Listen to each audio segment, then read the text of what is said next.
جو شخص قرآن کی 2 صورتوں کو ساتھ بات پڑھ لیتا ہے، زمین اپنے چھپے خزانے اس کے لیے ظاہر کر دیتی ہے، آسمان سے اس کے لیے رزق کے دروازے کھول دیے جاتے ہیں اور ایسے شخص پر رزق کے اور مال دولت کی بارش برسنے لگتی ہے۔ قرآن پاک کی 2 مختصر صورتوں کا عمل یہ ہے۔ بسم اللہ الرحمن الرحیم۔ حضرت سلیمان علیہ السلام پرندوں کے بارے میں واقعہ ہے۔ ایک دن حضرت سلیمان علیہ السلام نے محسوس کیا کہ جب پرندے ہر روز فضا میں اڑتے ہیں تو ان کے درمیان ایک خلا ہوتا ہے جس سے آسمان دکھائی دیتا ہے۔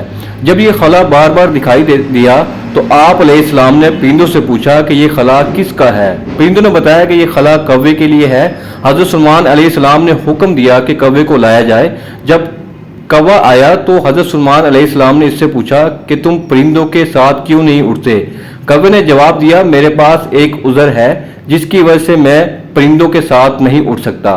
حضرت سلیمان علیہ السلام نے پوچھا، کیا عذر ہے؟ کوا بولا، میرا باپ بوڑھا ہو چکا ہے، اس کی عمر 500 سال ہے، وہ حرکت نہیں کر سکتا اور اس کے پر بھی جھڑ چکے ہیں، وہ کسی کام کا نہیں رہا، اور جب پرندے اڑتے ہیں تو میں اپنے پروں سے اس کو ڈھانپ لیتا ہوں تاکہ شکاری پرندے اسے نہ کھا جائیں۔ حضرت سلیمان علیہ السلام نے حکم دیا کہ کوے کے باپ کو لایا جائے تاکہ یہ دیکھا جائے کہ آیا کوا سچ بول رہا ہے یا جھوٹ۔ جب کوے کے باپ کو لایا گیا تو وہ ایسا ہی تھا جیسے کوا نے بتایا تھا۔ حضرت سلیمان علیہ السلام نے کوے سے کچھ نہیں کہا اور پھر کوے کے باپ سے پوچھا، تمہاری زندگی میں سب سے عجیب بات کیا تھی؟ کوے کے باپ نے جواب دیا، جب میں جوان تھا میں نے ایک شہر دیکھا جس کی دیواریں، دروازے اور ہر چیز سونے کی بنی ہوئی تھی۔ جب میں وہاں اترا تو وہاں کے لوگ مجھے دیکھ کر خوش ہوئے اور مجھے ایک اونٹ تحفے میں دیا جس کا گوشت میں نے اور دوسرے شکاری پرندوں نے کھایا۔ پھر کچھ وقت بعد قحط آیا اور میں نے سوچا کہ دوبارہ اس شہر میں جاؤں تاکہ کچھ کھا سکوں۔ جب میں وہاں پہنچا تو دیکھا کہ شہر اب چاندی کا ہو چکا ہے۔ وہاں کے لوگوں نے مجھے ایک بکری تحفے میں دی جس کا گوشت میں نے کھایا اور چلا گیا۔ کچھ سال گزرنے کے بعد میں نے پھر سوچا کہ اس شہر میں جاؤں، لیکن جب میں وہاں پہنچا تو دیکھا کہ سارا شہر مٹی کا ہو چکا تھا اور وہاں کے لوگوں نے مجھے کچھ بھی نہیں دیا۔ یہ میرے لیے زندگی کی سب سے عجیب بات تھی۔ حضرت سلیمان علیہ السلام نے پوچھا، کیا تمہیں اب بھی اس شہر کا مقام یاد ہے؟ کوے کے باپ نے کہا، ہاں مجھے یاد ہے۔ حضرت سلیمان علیہ السلام نے حکم دیا کہ کوے کو اپنے ساتھ فرش پر بٹھایا جائے اور ہوا میں اڑایا جائے۔ جب وہ شہر کے مقام پر پہنچے تو حضرت سلیمان علیہ السلام نے پوچھا، کہاں ہے وہ شہر؟ کوا بولا، یہی تھا۔ حضرت سلیمان علیہ السلام نے حکم دیا کہ زمین سے مٹی کو ہٹایا جائے اور وہاں ایک پرانے شہر کے آثار ملے۔ حضرت سلیمان علیہ السلام نے حکم دیا کہ اس شہر میں کوئی جاندار تلاش کیا جائے۔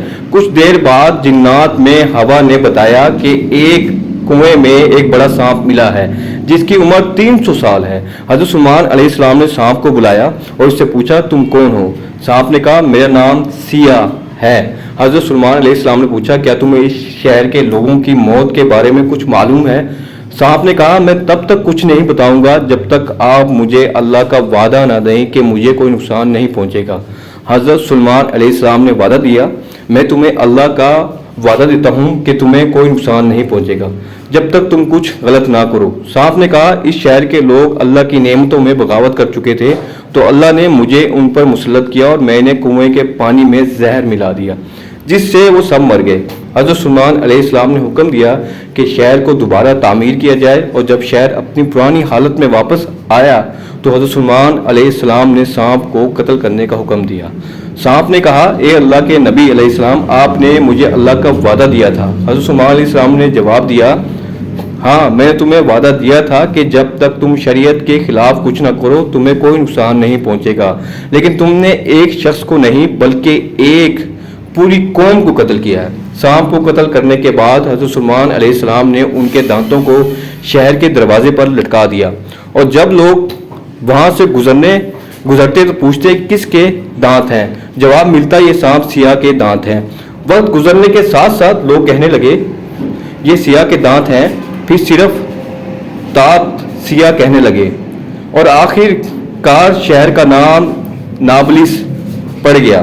شیخ عبد الرحمن بن سلام کے مطابق حضرت سلیمان علیہ السلام نے جب دیکھا کہ اللہ تعالیٰ نے ان کے لیے دنیا کو وسیع کر دیا ہے اور دنیا کی طاقت ان کے ہاتھ میں ہو گئی ہے تو کہنے لگے، اے میرے معبود، اگر آپ مجھے اجازت دیں کہ میں آپ کی تمام مخلوقات کو پورا سال کھلاؤں تو بہتر ہوتا۔ اللہ تعالیٰ نے ان کے پاس وحی بھیجی کہ تو اس وقت ہرگز قدرت نہیں رکھتا۔ حضرت سلیمان علیہ السلام نے پھر درخواست کی، یا الہی ایک ہفتے کے لیے ایسا ہو جائے۔ اللہ تعالیٰ کی طرف سے جواب دیا کہ تو اس کی بھی طاقت نہیں رکھتا۔ حضرت سلیمان علیہ السلام نے پھر درخواست کی کہ یا اللہ ایک دن کے لیے اجازت دے دیں۔ اللہ تعالیٰ کی طرف سے وحی ملی کہ تو اس کی بھی قدرت نہیں رکھتا، لیکن ایک دن کی ضیافت کی اللہ تعالیٰ نے اجازت دے دی۔ اجازت ملنے کے بعد حضرت سلیمان علیہ السلام نے تمام جنات اور انسانوں کو حکم دیا کہ وہ تمام کے تمام ان چیزوں کو جو زمین پر حلال ہیں، یعنی گائیں، بیل، بکریاں، دمبے وغیرہ، اور ان تمام چیزوں کو جو جنس میں حیوان میں سے ہیں یعنی پرندے وغیرہ، ان کو جمع کریں۔ چنانچہ جنوں انس نے ان تمام کو جمع کر لیا اور بڑی بڑی دیگیں تیار کی گئی اور پھر ان تمام جانوروں کو ذبح کر کے ان کو پکایا گیا۔ حضرت سلیمان علیہ السلام نے ہوا کو حکم دیا کہ کھانے پر چلے تاکہ خراب نہ ہو، پھر تمام کھانوں کو جنگل میں پھیلا دیا گیا۔ اس کھانے کی دعوت کی لمبائی 1 مہینے کی مساوت کے برابر تھی اور اس کی چوڑائی بھی اتنی ہی تھی۔ پھر حضرت سلیمان علیہ السلام نے اللہ سبحانہ تعالیٰ سے دعا فرمائی تو اللہ رب العزت نے وہی نازل فرمائی، اے سلیمان تو میری مخلوقات میں سے کس سے دعوت شروع کرے گا؟ حضرت سلیمان علیہ السلام نے فرمایا کہ میں سمندر کے جانوروں سے شروع کروں گا۔ اللہ تعالیٰ نے بحر میت کی ایک مچھلی کو حکم دیا کہ سلیمان علیہ السلام کی ضیافت میں سے کھائے۔ چنانچہ وہ مچھلی آ گئی اور حضرت سلیمان علیہ السلام سے کہنے لگی کہ میں نے سنا ہے کہ تو نے ضیافت کا دروازہ کھول دیا ہے اور آج میری ضیافت تو کرے گا۔ حضرت سلیمان علیہ السلام نے فرمایا ہاں ایسا ہی ہے، اور کھانا شروع کر۔ چنانچہ وہ مچھلی آگے بڑھی اور دسترخوان کے شروع کھانا لگی، دسترخوان سے کھانا کھانا شروع لگی۔ مچھلی نے اس قدر کھایا کہ کچھ دیر میں جتنا بھی کھانا تھا سب کچھ اکیلے کھا گئی۔ سب کھا کر مچھلی نے حضرت سلیمان علیہ السلام کو آواز لگا کر کہا، اے سلیمان مجھے اور کھانا کھلاؤ۔ حضرت سلیمان علیہ السلام نے حیرانگی سے فرمایا کہ تو سب کچھ کھا گئی ہے، اب بھی تیرا پیٹ نہیں بھرا؟ یہ جواب سن کر مچھلی بولی، کیا مہمان کے لیے میزبان کا ایسا جواب ہوتا ہے؟ اے سلیمان آپ خوب جان لیں علیہ السلام کہ میرے لیے جتنا آپ علیہ السلام نے پکایا اتنا کھانا میرا اللہ مجھے دن میں 3 مرتبہ دیتا ہے، جبکہ تو آج میرے کھانے میں کمی کی وجہ بن گیا اور تو نے میرے کھانے میں کمی کر دی۔ یہ سنا تھا کہ اسی وقت اسی لمحے سلیمان علیہ السلام اللہ رب العزت کے سامنے سجدہ ریز ہو گیا اور کہنے لگے، پاک ہے وہ ذات جو مخلوقات کی روزیوں کے ساتھ کفالت کرنے والی ہے کہ جہاں سے مخلوق جانتی بھی نہیں کہ آتا کہاں سے ہے۔ ابن ماجہ میں ایک حدیث ہے، رسول اکرم صلی اللہ علیہ وآلہ وسلم نے فرمایا، سلیمان ابن داؤد کی والدہ نے ایک دفعہ نصیحت فرمائی، بیٹا رات پر سوتے ہی نہ رہا کرو، اس لیے کہ رات کے اکثر حصے کو نیند میں گزارنا انسان کو قیامت کے دن اعمال خیر سے محتاج بنا دیتا ہے۔ اللہ تعالیٰ نے حضرت سلیمان علیہ السلام کو بہت سے معجزے عطا فرمائے۔ پہلی ایسی عظیم بادشاہیت جو ان سے پہلے کسی کو نصیب ہوئی اور نہ ان کے بعد کسی کو میسر آئے گی۔ دوسرا، انسانوں کے علاوہ جنوں اور شیاطین کو ان کے تابع کر دیا گیا۔ تیسرا، ہر طرح کے جانوروں کو نہ صرف آپ علیہ السلام کا فرما بردار کیا گیا بلکہ ان کی بولیاں سمجھنے اور ان کے بولنے کی صلاحیت بھی عطا فرمائی۔ چوتھا، ہوا کو مسخر کر دیا کہ آپ علیہ السلام 1 ماہ کی مسافت صبح و شام میں طے کر لیا کرتے تھے۔ پانچواں، ان کے لیے پگھلے ہوئے تانبے کا چشمہ جاری کر دیا۔ قرآن مجید کی 7 سورتوں میں 16 مقامات پر حضرت سلیمان علیہ السلام کا تذکرہ ہے۔ حضرت سلیمان علیہ السلام کو اللہ تعالیٰ نے علم، حکمت، فہم و فراست، فطانت و ذہانت اور بے پناہ قوت فیصلہ سے نوازا تھا۔ ایک مرتبہ حضرت داؤد علیہ السلام کے دربار میں 2 افراد ایک مقدمہ لے کر حاضر ہوئے۔ ان میں ایک بکری والا اور دوسرا کسان تھا۔ کسان نے دعویٰ کیا کہ اس شخص کی بکریوں نے میرے کھیت میں گھس کر اسے تباہ برباد کر ڈالا ہے۔ حضرت داؤد علیہ السلام نے اپنے علم تجربے کے پیش نظر فیصلہ کیا کہ کھیتی کا نقصان بکریوں کے ریوڑ کی قیمت کے برابر ہے، لہذا بکریوں کا پورا ریوڑ یہ طور توان مدیحوں کو دیا جائے گا۔ فریقین عدالت سے باہر نکلے اور دروازے پر نوعمر حضرت سلیمان علیہ السلام سے ملاقات ہو گئی۔ انہوں نے مقدمے کے بارے میں دریافت کیا اور فیصلہ سن کر دونوں کو لے کر والد محترم کی طرف خدمت میں حاضر ہوئے اور گزارش کی اگر اجازت ہو تو اس فیصلے سے متعلق اپنی رائے پیش کروں۔ اجازت ملنے پر سلیمان علیہ السلام بولے، آپ بکریاں علیہ السلام تو کھیت والے کو دے دیں تاکہ وہ ان سے فائدہ اٹھاتا رہے، اور کھیت کی زمین بکریوں والے کے سپرد کر دیں کہ وہ اس میں گوشت کہ وہ اس میں کاشت کر کے کھیت کو اس حالت میں لے آئے جیسے بکریوں کے چرنے سے پہلے تھا، پھر کھیت واپس کسان کو دے دیں اور بکریاں بکری والے کو۔ حضرت داؤد علیہ السلام کو یہ فیصلہ بہت پسند آیا۔ قرآن کریم میں ارشاد باری ہے، اور داؤد علیہ السلام سلیمان علیہ السلام کو یاد کیجئے جبکہ وہ کھیت کے معاملے میں فیصلہ کر رہے تھے کہ کچھ لوگوں کی بکریاں رات کو چر گئی تھی اور ہم ان کے فیصلے میں موجود تھے اور ہم نے ان کا صحیح فیصلہ سلیمان علیہ السلام کو سمجھا دیا۔ حضرت سلیمان علیہ السلام نے دعا مانگی، اے میرے پروردگار، میری مغفرت فرما، مجھے ایسی بادشاہیت عطا فرما جو میرے بعد کسی کو بھی میسر نہ ہو، بے شک تو بڑا عطا فرمانے والا ہے۔ حضرت سلیمان علیہ السلام کی دعا اللہ کے دین کے غلبے ہی کے لیے تھی، اور چنانچہ اللہ عز و جل نے دعا قبول فرمائی، وہ انہیں عظیم و شان حکومت عطا فرمائی۔ آپ علیہ السلام اقلیم کے بادشاہ تھے، دنیا کی ہر شے آپ علیہ السلام کی مطیع اور فرمانبردار تھی۔ ہوا کو حکم دیتے تو وہ مہینوں کا سفر گھنٹوں میں طے کر دیتی، چرند پرند ہر حکم کی تابع داری کے لیے حاضر ہوتے، سرکش جنات ہر وقت ہاتھ باندھے احکامات کی بجا آوری کے لیے تیار رہتے اور شیاطین زنجیروں میں جگڑے رہتے۔ سورۃ انبیاء میں ارشاد ہے کہ ہم نے تیز ہوا سلیمان علیہ السلام کے تابع کر دی، جو ان کے حکم سے اس ملک میں چلتی تھی جس میں ہم نے برکت دی تھی، یعنی ملک شام، اور ہم ہر چیز سے باخبر ہیں۔ حضرت حسن بصری رحمۃ اللہ علیہ فرماتے ہیں کہ ہوا کے مسخر کرنے کا واقعہ سلیمان علیہ السلام کے ساتھ اس وقت پیش آیا جب آپ علیہ السلام اپنے لشکری گھوڑوں کے معائنے میں مصروف تھے۔ اس آسنا میں آپ علیہ السلام کی عصر کی نماز فوت ہو گئی۔